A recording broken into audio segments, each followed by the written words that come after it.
He gets to learn more about how to love you because you have already opened yourself up and learned about yourself, that he can respond well to that. Hey everybody, welcome back to my channel. It's Janicia. In this video, I want to talk to my ladies about how to stop waiting for marriage for life to happen. I have mentored many women and they have said this kind of inadvertently, saying all these things that they want to do in their life, but they need to have their husband first. And I understand where that comes from. There's certain things in life that you imagine yourself being able to experience with the love of your life, with your lifetime partner, with your husband. But I really want us to shake this ideal that life doesn't happen until you get married. Yes, marriage is a big thing for men and for women. And I want to say more so for women in terms of feeling like you have accomplished something once you got married. And because traditionally women are looked at as the homemakers,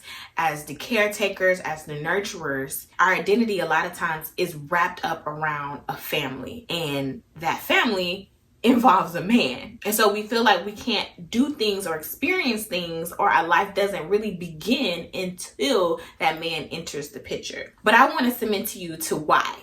Why does it have to begin when you get married? The way that I see it is that your life starts when you're born. You can develop memories, you can experience life, and that can be added onto your marriage. That can benefit your marriage. You don't wait till you're married to learn how to cook. You don't wait till you're married to then begin to travel. You don't wait till you're married to pick up hobbies.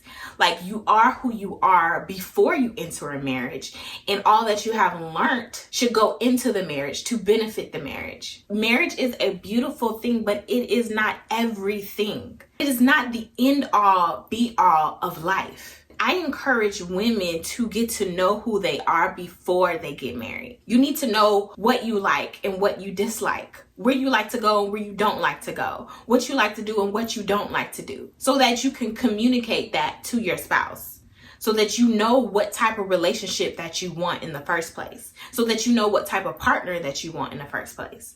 Okay, singleness can be quite a struggle, right? Sometimes you're tired of waiting on God, you're tired of waiting on having sex, and you're tired of all these thoughts going in your head that you're going to be alone. Why is everybody else in love and you can't find the right one? I understand what that was because I went through every single one of those challenges and God put me through. I learned so much along this journey and I want to share it with you. So I created a whole course for single Christian women who are ready for marriage and they need to navigate singleness. And what's different about this course is that we're doing it God's way. There's many other people out there who can teach you how to, you need to do this, you need to do that. But God has a specific way and order in which you can prepare your heart, your mind, your body, and everything for that right man. So I'm going to be real, I'm going to be honest, and I put it all in one course just for you. So if you're tired of struggling and you don't want to do this alone, go ahead and click the link down below in the description box and let's get back to the video.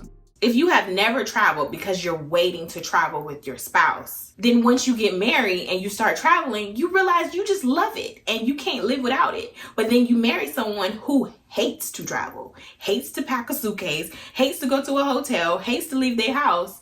Now you feel suffocated and you marry somebody who now hates everything that you love. That's a small issue and that's something that can be adjusted, so I don't want to blow that out of proportion, but I'm giving it as an example. Some people be like, oh, I don't want to pick up this hobby of pottery because I always imagine being able to go to pottery classes with my husband and, you know, we paint side by side and laugh at each other and I look at his thing and then he look at mine like, no. Of course, I'm giving little examples. You learn how to do pottery on your own. Then when you meet him, you can show him all that you learned. And now it's like he has an instructor, he has someone to help him out. He gets to learn more about you and your interests because you have already dove into that. He sees how much in love you are with the things that you can do with your hands. It helps him to know more about you, that you like creating things, you like making things out of nothing, you like molding and sculpting things and looking at art and beauty. Visuals are big to you. Art is big to you. So he know you like pottery. Maybe on some dates he take you to a art show.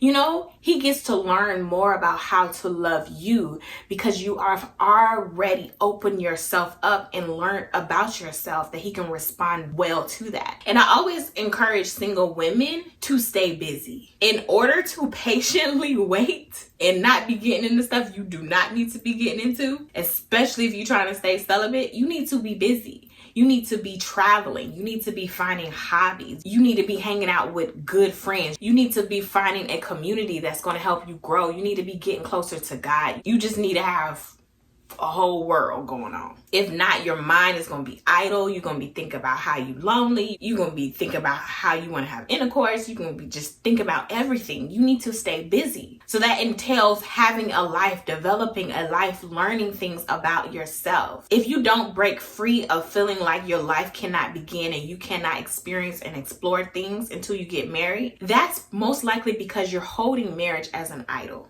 You feel like marriage is going to give you your identity instead of God giving you your identity. You feel like marrying someone is going to make you worth something instead of God making you worth something. So when that man enters your life, it is as if you will worship him before God. And especially if he's the wrong man and God is trying to tell you that he's the wrong man, you're not going to care nothing about that, because you're going to say, I finally got what I want. I love him. I rather him more than God. I rather him more than life itself. You will do that unknowingly. So you have to be careful that you're not making marriage as an idol. I am so thankful that in my 20s, I did everything I wanted to do. I traveled to 11 countries. I did all of that for less than $500 total. I moved around to different states. I met so many people. I gained so many new friends. I picked up so many hobbies and crafts. I started so many businesses. Some things I still do today, some things I don't. I started learning different languages. I spent so much time with my family, so much time with my friends. I learned when I'm an extrovert, when I'm an introvert. I grew so much with God. I went to so many conferences. I went to so many seminars. I was like a conference seminar junkie. Like, I lived up my life. I regret none of it. I had the best time. And now being in a relationship, I don't feel like, now I can, start to think of things I've always wanted to do. Because I've done so much. Now things are popping up that probably I've already done or I want to do more of. I've traveled, but there's hundreds of countries in the world. I've only been to 12. So now I've been places on my own. I've been places with friends and groups of people. Now I get to go places with my spouse as well. Like, I'm not starting to travel. I've already done that. I get to introduce him to some hobbies that I like, as well as him introducing things to me. My life does not begin when I get married. It has already begun and it's continuing. I'm just adding to each segment. My life doesn't begin when I eventually become a mother. I have things to teach my children. I have places to take my children that I have already experienced. I get to let them know things that they should do and things to probably look out for, because I've been tried that. So that's just a quick message, just something I wanted to get off my chest, because it just kind of frustrates me. It makes me sad mostly that women feel held hostage to not be able to explore and experience things, because they feel like their identity is based off of a ring on their finger or a child that they have or whatever. You are already loved. You are already worthy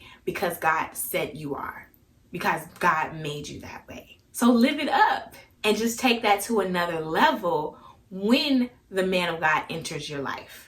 So that's enough from me. If you enjoyed this video, please give it a thumbs up and leave me a comment down below. Let me know your thoughts on this video. And if you haven't subscribed yet, please go ahead and do so, because I would love to see you more often. And I'll see you later. Bye.